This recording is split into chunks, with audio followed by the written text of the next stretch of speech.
Hey, future counselor, I know you're super busy and you're not always going to have hours to study, but today I'm going to do a 5-minute quick study on a super important federal law you need to know for your addiction exam. I'm Letitia, a licensed professional counselor and licensed substance abuse treatment professional. So on those busy days when you feel like, I just don't want to open another book, but I need to study, this is the video for you. Let's get started. After you watch the entire video, you will be able to define what 42 CFR Part 2 is. You will be able to explain confidentiality laws related to being a substance abuse counselor. You'll also be able to identify key rules that's connected to this law. And lastly, you'll do one practice question that will test your knowledge that you've learned. What is 42 CFR Part 2? This stands for Title 42 of the Code of Federal Regulations, Part 2.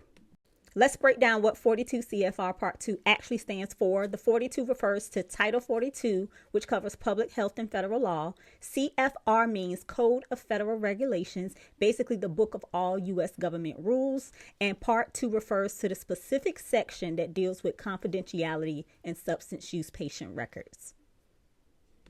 This law protects our clients' privacy. That means if they're getting substance use treatment, their info stays private and cannot be shared without their permission. Secondly, it requires written consent, so no one can just call and request their records.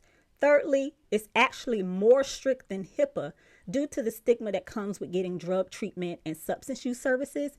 We tend to be more protective over these types of records so that people are more open to getting help. Lastly, this applies to all substance use disorder treatment programs, especially programs who are getting government funding.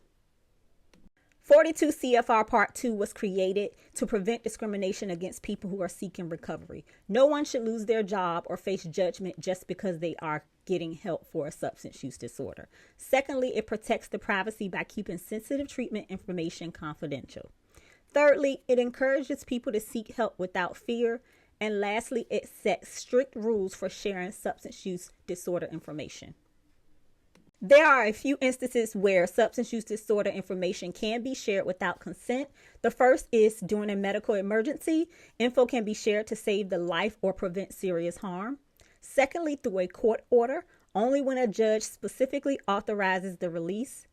Thirdly, obviously through client consent, the client has to sign a written release naming who can receive the info. Also, it can be shared through research or audit, allowed under only strict privacy and data protection rules. And lastly, there is absolutely no resharing. If your client signs a release for you, you cannot share it with another provider. That provider has to get their own separate release form. Now let's go over how this might show up on your addiction exam. You may get confidentiality questions. You're going to need to know when you can share client information and when you cannot. They might give you a consent scenario. You'll need to recognize what makes a release form valid. You also may be able to compare HIPAA and 42 CFR Part 2. You need to remember that 42 CFR Part 2 is much more strict. And lastly, you might get an ethical dilemma, so you need to understand how to choose actions that protect the client privacy. Let's look at a practice question. A counselor receives a call from a client's employer asking to confirm whether the client is in treatment for substance use. The counselor knows the client has not signed a release form according to 42 CFR Part 2. What should the client do next? A, confirm that the client is in treatment. B, refuse to confirm. C, ask the employer. Or D, report the inquiry to the client's probation officer. The correct answer is B, refuse to confirm or deny the client's participation in treatment. This is the best answer because it protects the client's private information. It will not be A, that's a violation of confidentiality. You cannot confirm or deny treatment. It will not be C, you cannot ask the employer. That also is a violation. And D, it doesn't matter if the probation officer knows or not. You cannot reach out anyway. The correct answer is B, you do not share information without a client consent.